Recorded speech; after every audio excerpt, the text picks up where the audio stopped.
It's coming. Okay. The side panel comes off like this. Got 2 screws. That'll be on the back. You got 3 different holes in the back you can put it in. Either 3 of them. You'll see that. Now these are locks. I don't use them because they're kind of sticky, so I just leave them unlocked. Just slide the panel back and it falls off. When the locks are pushed up, these little tabs pop out right here and here, and that's supposed to keep it from coming off the case, but I never use them because, like I said, they stick. Okay. Your hard drive cage will come out.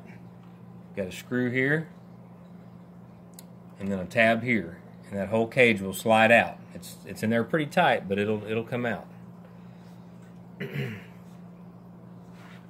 Got you an extra fan here. I've kind of got it blowing on the heat sinks on the coolant stuff.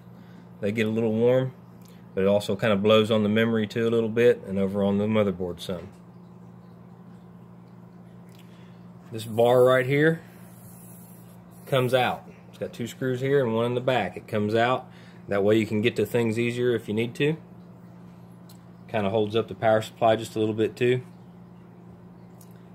I'm gonna lay her down here.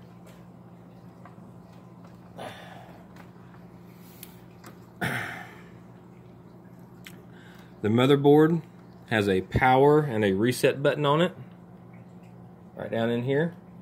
They'll light up occasionally and let you know that they're there. You also have a digital readout for codes. That's all in the manual that you'll be getting.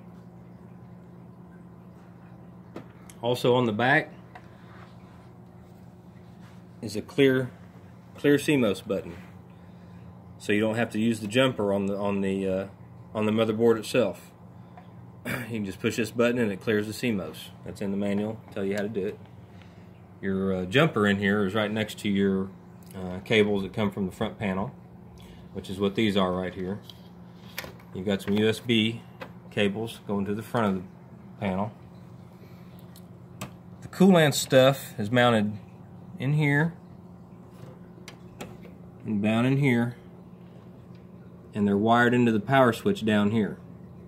That's supposed to keep, if the processor overheats and the temp gauge shows too hot, it's supposed to shut the system down. Don't know if it works. Never had it done before, so should be fine. I've got a fan plugged into that. The front fan, I believe, or the side fan. The side fan on the other side of the case is plugged into this board. You also have an extra jumper for fan here too, which you have fan spots for fans up here on the top of the motherboard. You can see all that when you look at it. Using 2 sticks of memory, 16 gigs. Your water pump and reservoir is up in here. The way I've got it mounted is that you can take all this out, and the pump is mounted with Velcro, and you'll be able to pull the pump out and off to the side if you need to fill it or drain it and refill it. I'm sending a bottle that has a filler with it and everything, that some of the coolant had come in, and you can just use distilled water in it if you need to. You can also see the pump with a flashlight through the side down on the top, and you can see how much air is in there. Occasionally I'd check it every few months. You know, I wouldn't worry about it too much. It also kind of smells like coolant. I don't know why. It's always done that. I think this hose leaches a little bit of smell, but it doesn't leak. It's never leaked. I've never had any problems with it. You should be good there. Oh, on the bottom, while we're over here in the light, your feet need to be stuck out like that. They move. That'll give you the most stability. This case is heavy with all this stuff in it, but for shipping I'm doing that. And your extra fan is mounted with a nut right there on the bottom. Okay. Oh yeah, your little light strip inside here. The light strip I put in. See it right there? That little light strip? It's not mounted. It's just hanging in there. If my son will come up here and It's plugged into the top up here, right there. If you just unplug it, you can pull that light strip out. You don't have to leave it in there, or you can put it anywhere in the case you want more light.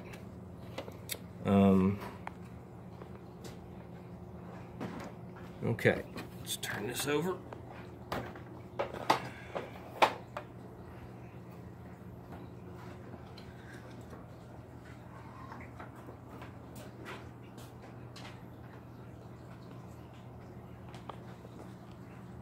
This side panel is hard to pull off.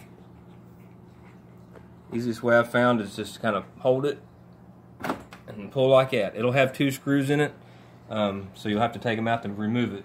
But I just already had them removed for this. This is the inside. Here's all the wires from the front of the case, from the front panel. You have some power leads in there. One's for the coolant system, and the other one is for the ambient temp sensor up front. And then all the other wires are USB and the